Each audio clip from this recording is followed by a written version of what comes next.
has imprisonment taught me? Well, I think it has tested the limits of my capacity, which is to me a tremendous benefit. Before being in prison, I did not know the limits of my capacity.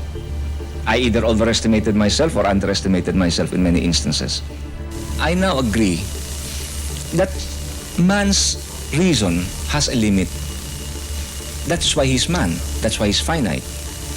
And if he's man, then how can he comprehend which is not man, which is infinite? So that if you are finite and limited, you cannot possibly encompass what is unlimited. Man will have to go as far as reason will bring him, but at that point, at that abyss, you take a leap in the dark.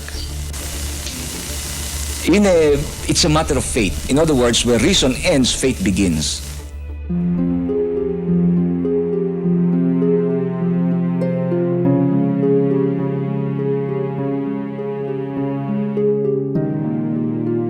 I went on a hunger strike as a protest to what they did to me in the military commission.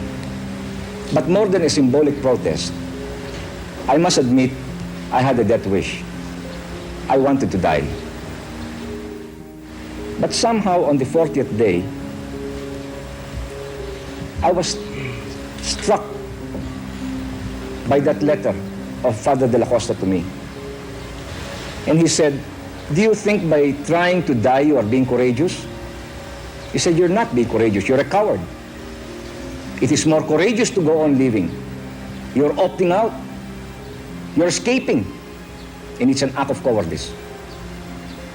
To continue living and to continue fighting." He said, "It's more courageous." And ultimately he said, "If you believe in the divine will, do not interfere with his will. Let his will be done."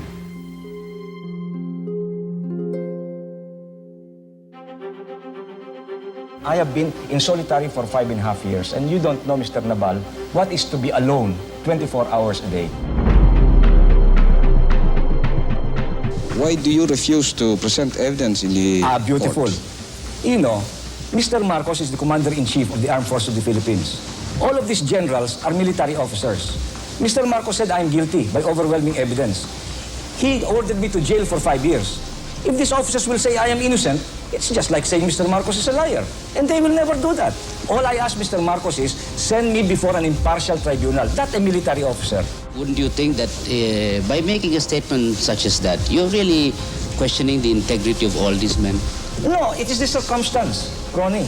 Kamukha mo, empleyado ka ng NNPC, maataking pa si Marcos? Ba, hindi pwede. No. Eh, na nga.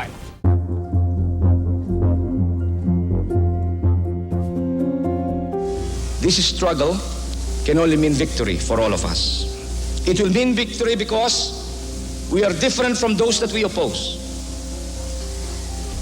Those that we oppose are happy with the material wealth. But for how long? I have written Mr. Marcos letters upon letters, and I told him, read your history, my friend. I have no hatred for you. I only have pity, because if you do not see and you do not remove the calluses from your eyes, if you do not remove your blinders, you will meet the same fate of all the dictators of history. There has never been a single dictator in history that has lived forever. And so I tell Mr. Marcos,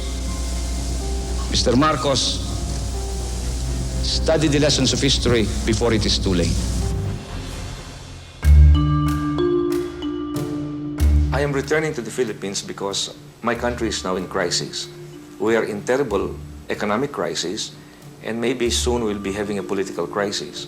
I have been away for 3 years in exile, and the time has come, I think, for me to return so that I can help reorganize the opposition in my country. And if Mr. Marcos calls an election in 1984, the opposition will be ready to meet the challenge. I don't know what's the situation on the ground. You have to be very ready with your hand camera, because this action can become very fast. Yes. In a matter of 3-4 minutes, it could be all over, you know. And I may not be able to talk to you again after this. So this is the danger, the big danger. I want to kiss him.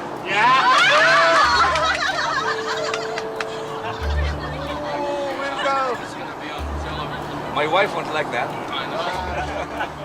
will send my coffee to the stage. Okay, Thank you.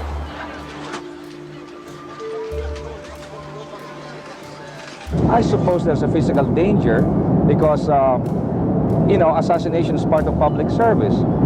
My feeling is we all have to die sometime. Now, if it's my fate to die by an assassin's bullet, so be it. But I cannot be petrified by inaction or fear of assassination and therefore stay in a corner. I have to suffer with my people. I have to lead them because of the responsibility given to me by our people. I think the very fact alone that we can land is victory enough. I have promised to return. I have returned against all odds. So that's good enough for me.